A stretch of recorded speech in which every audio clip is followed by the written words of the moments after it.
হচ্ছে। ফুল, পুজো সামগ্রী সমস্ত এটা জিনিসগুলো হচ্ছে একটুখানি সাজিয়ে প্রদীপডাঙ্গা নিয়েছিলাম, কারণ ভিতরে এবং এখনই পুজো শুরু হবে না। বড় প্রথমে মায়ের স্নানাভিষেক হবে, তবেই পুজো শুরু হবে। এই 108 পদ্ম ফুলের মালাটা দেখো কত সুন্দর লাগছে। আসলে আমাদের তারাপীঠে সত্যি পদ্ম ফুলের চাষ খুব ভালো হয়, জানো তো। একদম তারাপীঠেই তো হয় না, তারাপীঠের আশেপাশে লাগোয়া গ্রামগুলোতে পদ্ম ফুলের চাষ ভালোই হয়। তোমরা জিজ্ঞেস করো না যে দিদি তারাপীঠে পদ্ম ফুলের দাম কেন এত কম? এই জন্যই হয়তো একটু কম। আমাদের মন্দিরে যেহেতু 7টা মা আছে, তাই 7টা বাটিতে 7টা মায়ের জন্য দুধ আর কলা ভোগ সাজিয়ে নিই। মনসা মায়ের অন্যতম প্রিয় ভোগ হলো দুধ কলা। দুধ কলা ছাড়া কিন্তু মায়ের পুজো সম্পন্ন হয় না।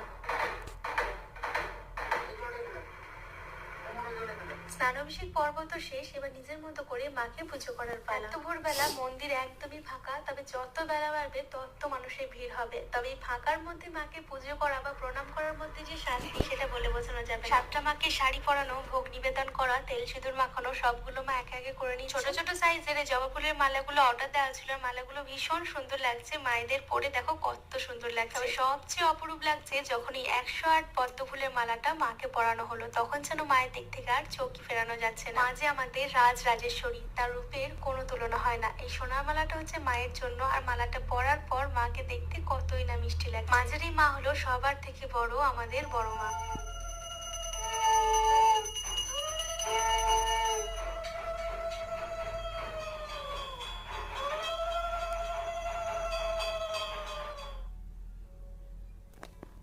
আজকের এই বিশেষ দিনে মাকে এত কাছ থেকে দর্শন করলে মনের মধ্যে এক অদ্ভুত শান্তি আসে। এবার আমি একটুখানি মাকে তেল সিঁদুর মাখিয়ে দিচ্ছি।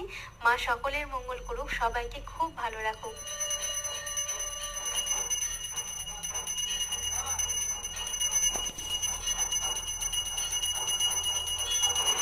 প্রত্যেকটা মায়ের চেহারাতেই যেন একটা আলাদা জ্যোতি লক্ষ্য করা যায়। এই মন্দিরটাও ভীষণ সুন্দর করে সাজানো হয়েছে। বুড়ি মায়ের মন্দির আর আমাদের মায়ের মন্দির একদমই কাছাকাছি। আর এই যে ডান দিকের রাস্তাটা দেখছো, এটাই হচ্ছে আমাদের পাকা বাড়ি যাওয়ার রাস্তা। মাঝে মধ্যে ভাবি যদি এখানেই থাকতাম, এখানেই বড় হতাম, তাহলে জীবনটা ঠিক কিরকম হতো। গ্রামে আসলেই মা দিদি অনেক রকম গ্রামের গল্প করে শোনায়, যেগুলো নাকি গ্রামে ঘটতো। আমি অবশ্য সেগুলো কোনোদিন দেখিনি, শুধু শুনেই বড় হয়েছি। এখন মন্দির যাওয়ার আগে কিন্তু ছোট্ট করে মেলা, পাপড় জিলিপির দোকান, আইসক্রিম সবকিছুই ভর্তি। সবাই একে একে মায়ের পুজো দিচ্ছে। আর এদিকে নাট মন্দিরে হচ্ছে হোম। সম্পন্ন হলেই দুটো মাকে মাথায় নেওয়া হবে এবং তারপর হবে 7 পাক ঘোরা, গাছ মঙ্গলা রীতি। আর এরপরেই মা বেরিয়ে পড়বে গ্রাম ঘোরার জন্য।